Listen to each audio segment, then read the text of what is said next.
有人的地方就有江湖。这句话不仅仅是武侠小说里的浪漫情怀，更是我们每个人在社会丛林中生存的真实写照。职场不是童话故事，在这里，单纯的善良和勤奋往往不足以让你脱颖而出。这不是什么阴谋论，也不是小人多心，而是社会的本质。人性本就复杂，而在生活、职场与感情中，若我们只靠单纯的善意去应对，很容易成为被利用的对象。这并不是在叫你耍心机、玩手段，而是要你学会保护自己，在复杂的人际关系中找到平衡点。今天，我们将透过几个虚构的故事，深入探讨如何在职场与生活中，从一个任人宰割的烂好人，蜕变为一个受人尊敬的强者。小智是公司里的模范员工，他总是第一个到公司，最晚一个离开，同事们不愿意接手的烂摊子，他永远是那个默默承担的人。当主管阿豪将一个临时需求丢给他时，他二话不说就答应了。这也意味着小智将再次深夜加班。一次会议上，主管阿豪提到小智的专案时，赞扬地说，这个专案能成功，都亏了工程师小智，他总是能及时解决各种问题。小智听了心头一热，觉得自己的付出得到了认可。然而，当年终评鉴时，小智的绩效却只得到了中等的评价。主管阿豪告诉他，小智，你很勤奋，但你的产出似乎没有达到预期，你需要学会更高效的工作。小智困惑不已，他明明付出了比任何人都多的时间与精力，为何结果却如此？直到有一天，他无意中听到主管们的对话，小智这人真好说话，有什么事丢给他就行了，他反正会做完。另一个主管回说，对啊，反正他也不会抱怨，又不用给他额外奖金。小智这才恍然大悟，原来自己的善良在别人眼中成了理所当然，自己的勤奋成了别人推卸责任的借口。这就是你以为的无私付出，在别人看来却是你应尽的义务。当你总是无条件的接手他人的工作，你便在不知不觉中降低了自己的价值。从那天起，小智开始改变。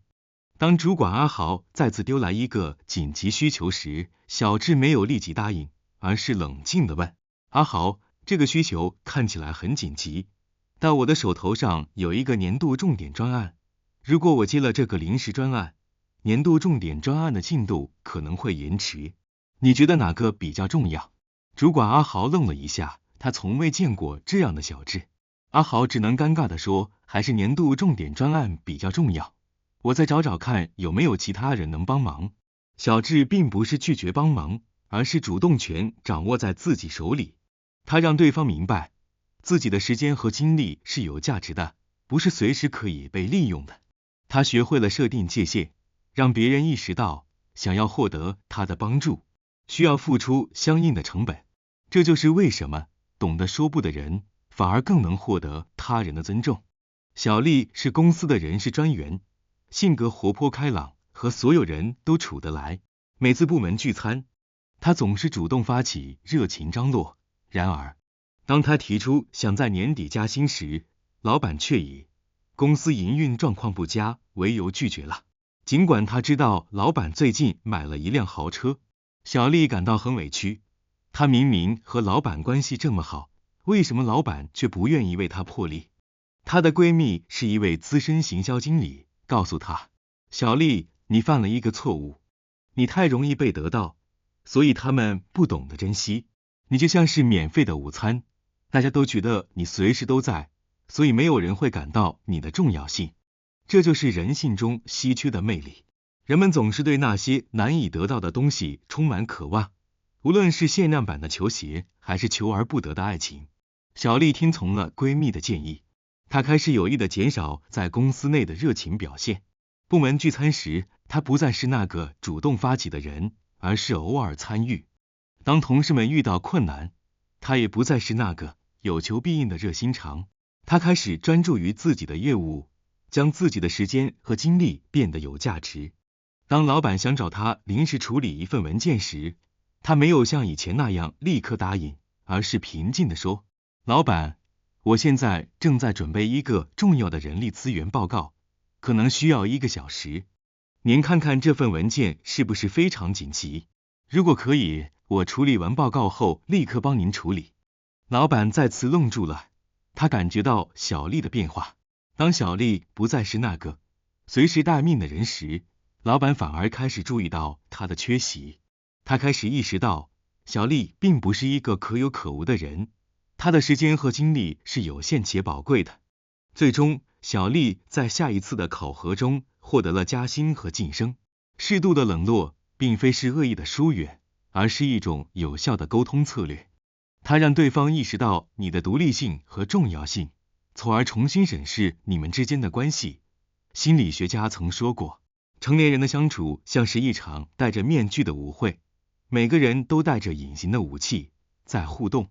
你以为的真诚，可能只是别人利用的机会；你以为的随和，可能被解读成好欺负。有一位朋友小芳，她在感情中总是付出更多，买礼物，准备惊喜，照顾对方的生活。她相信只要够真心，对方就会懂得珍惜。结果却发现，男友对她愈来愈冷淡，甚至觉得她太粘人。直到有一次，她决定冷落对方3天，不再主动联系。男友反而急了，开始担心她是不是要分手。这才让小芳明白，过度的主动只会让自己失去价值，适度的冷落反而能让人重新审视你。这就是所谓的冷落法则。在人际互动中，若你永远是那个追逐的一方，终究会被忽视。冷落法则的3个技巧：1. 减少主动联系，不论在职场还是感情中，都不要永远是那个发讯息、打电话的人。适度抽离，让对方感受到你的缺席。2. 制造稀缺感，你的时间、精力和关注不该是随时可得的。当你有选择性的付出时，对方才会更珍惜。3. 保持冷静神秘，面对试探或挑衅，不急着解释或反应，用神秘感吸引对方的注意。赞美让人自愿为你付出是总艺术。人在被肯定时，大脑会分泌多巴胺，产生愉悦感，自然会对赞美者产生好感，甚至愿意主动帮忙。真诚的赞美不是阿谀奉承，而是捕捉对方被忽略的亮点，让人感受到被理解。老王是公司的资深销售经理，他的团队业绩总是遥遥领先。他的秘密武器并非高压管理，而是他独特的甜头法则。他手下有一名年轻的销售员小陈，刚入职时业绩平平。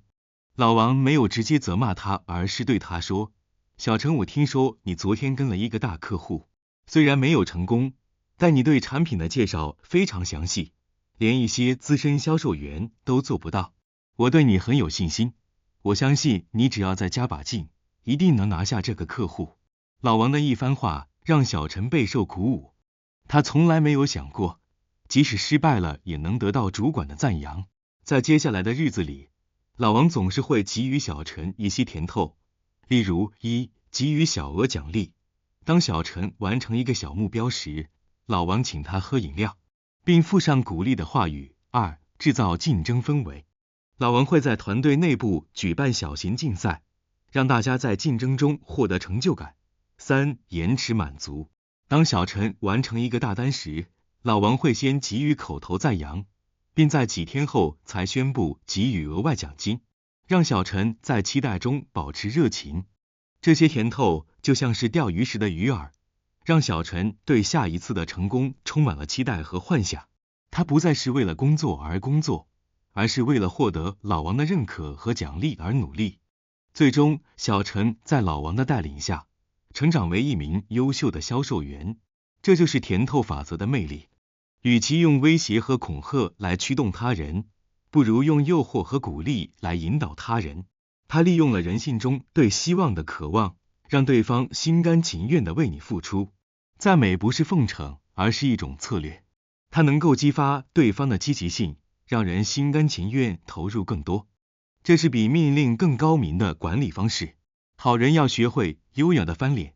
优雅的翻脸，并非指当场发怒或与人撕破脸，它的精髓在于让对方知道你的底线被触碰了，但你依然掌控着局面，没有被情绪所左右。这是一种成熟的沟通艺术，目的不是为了攻击对方，而是为了保护自己，并有效终止不合理的行为。阿林是公司设计师，性格温和，总是默默忍受着客户的无理要求。一次，客户要求他在3天内完成一个原本需要2周的设计，并要求他在设计中加入许多不切实际的元素。阿林忍着怒气加班加点，最终按时完成了。然而，客户在收到设计后，不仅没有称赞，反而说这个设计怎么这么普通，和我想象的不一样。阿林，你再重新设计一下吧。阿林感到前所未有的愤怒，他知道客户在故意刁难，但他没有当场发火，而是学会了优雅的翻脸。他冷静地对客户说，简先生，您提出来的这些需求已经超出了我们合约的范围，我可以帮您重新设计，但这将会产生额外的费用，并且需要重新签订合约。如果您对这个版本不满意，我可以根据您提出的具体修改建议，在合约范围内进行调整。阿林的态度既坚定又专业，他没有情绪化的抱怨，而是用事实说话，让客户意识到他的无理要求是有成本的。客户见他态度强硬，也不敢再轻易刁难，最终只能选择在原有的基础上进行小范围修改。优雅的翻脸不是撕破脸，而是一种有效的自我保护。它让对方明白你的底线，并为自己的不当行为付出代价。在社会这个大染缸里，单纯的善良并不足以保护自己。好人有好报，但没有原则的烂好人只会让自己陷入被动。所有的人际拿捏，本质上都不是操控，而是对人性的理解。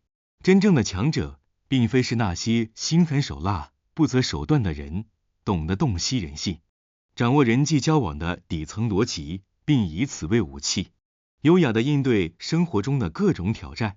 希望我们每个人都能在人生的职场中从容应对，既能保护好自己的内心，也能让他人在面对你时不敢轻易冒犯。愿你我都能成为一个既善良又不好惹的人。